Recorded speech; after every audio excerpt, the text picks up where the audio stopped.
How you doing there?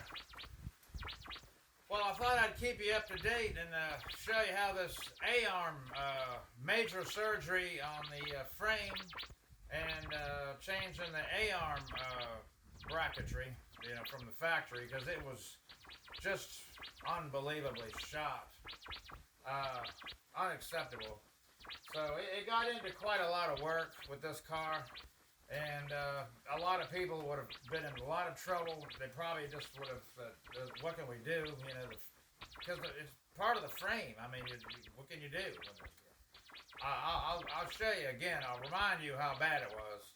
But let me show you what it looks like now after all this surgery we just did. So now it's all looking pretty good in there. You can kind of see where some of the wells were, in there, and it's strong. All the measurements came out real good. I actually got the inner fenders in it too.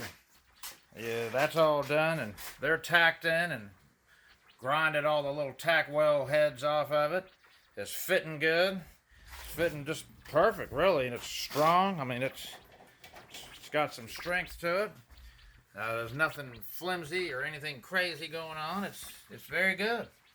And so it's ready for paint. We're getting ready to paint this engine bay. It used to be a green car, as you can see right there, but we're going to change it to red like the rest of the car. And on a Chrysler, that's what you're supposed to do. Supposed to be all red, or whatever color the car is. We'll change the K-frame. That's done. A-arm bushings while we had it all apart, all that in there.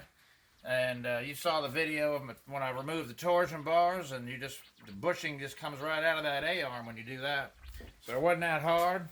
A lot of people say it's a nightmare, and it didn't have a lot of trouble with it. Not really. You do need a press. I got one, and you'll be fine. So yeah, here's the other side. I think it came out pretty good.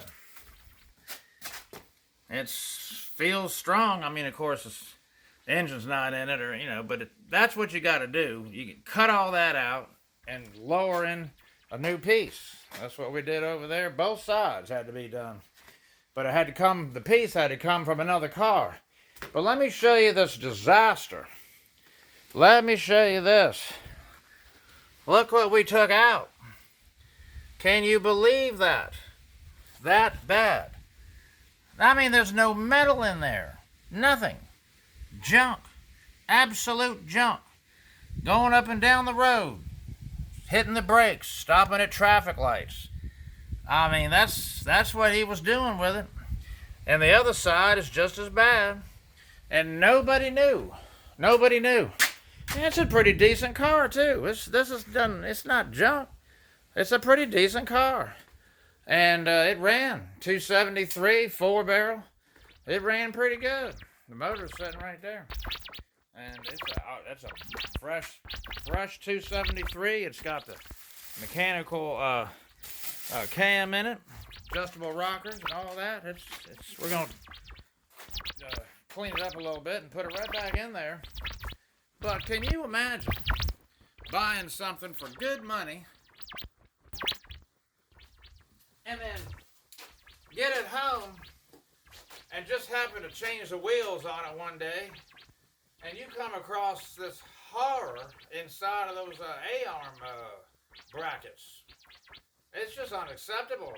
A lot of people probably don't realize, especially those northern states, Pennsylvania, Ohio, anywhere where they salt the roads, is susceptible to this. And I've bought cars not even thinking about it. I look at the quarter panels and the rocker panels and the floors, and I look at the frame, and the car's got a pretty good frame, but in those pockets, it's a bad design. I'm sorry. I know Chrysler people don't want to hear that, but it is a bad design, because in those little squares that I just showed you, the salt can't get out. How's it going to get out of there? It can't. And so it just builds up over the years and just rusts right through it. I mean, there's better metal on the Titanic, I'm going to say. Somewhere there is. Better metal than what I just showed you. I know there is. It's just unbelievable. So that's, you know, you going down the road and hit the brakes and that comes apart and lose a wheel or something, you know, that's what we're talking about.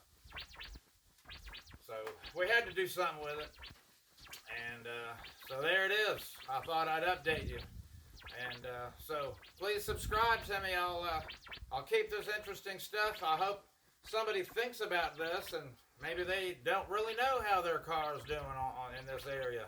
Probably should go out there and check it if it came from any of the northern state cars. Probably should check that because we had no idea. We had no idea. So that's it. All right.